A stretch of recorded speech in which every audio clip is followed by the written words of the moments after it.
બનાસકાંઠામાં રહેવાની માંગ સાથે જન આક્રોશ સભા ધાનેરામાં આક્રોશ સભાને લઈ ભાજપના પ્રમુખે નિવેદન આપ્યું છે। જિલ્લા ભાજપ પ્રમુખ કીર્તિસિંહ વાઘેલાએ નિવેદન આપ્યું। બે જિલ્લાની વર્ષો જૂની લોકોની માંગ હતી। ભાજપ આગેવાનો પોતાના વિચારો સરકાર સામે રજૂ કરે છે। સરકાર પૂરતું ધ્યાન આપી રહી હોવાની વાત પણ તેમણે કરી અને સરકાર યોગ્ય નિર્ણય લેશે તેવી વાત પણ કીર્તિસિંહ વાઘેલાએ કરી।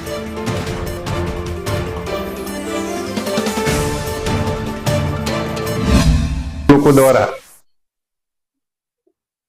જે વાવથરા જિલ્લાના સીમાંકનમાં અને બનાસકાંઠા જિલ્લાના સીમાંકનમાં અલગ અલગ રીતે રજૂઆતો રાજકીય આગેવાનશ્રીઓ, સમાજના શ્રેષ્ઠીઓ, સંસ્થાના પ્રતિનિધિઓ, વેપારી મિત્રો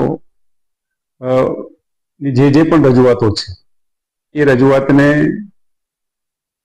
ભારતીય જનતા પાર્ટીની સંવેદનશીલ સરકાર, લોકો માટે કામ કરવાવાળી સરકાર, લોકોના સુખાકારી માટે, લોકોના ભલાને કલ્યાણ કરવાવાળી સરકાર છે। આ રજૂઆતો સાંભળી છે। સરકાર એના માટે યોગ્ય વિચારી યોગ્ય નિર્ણય કરશે, જે લોકોના હિત માટે છે, લોકોના કલ્યાણ માટે છે, લોકોના ભલા માટે છે।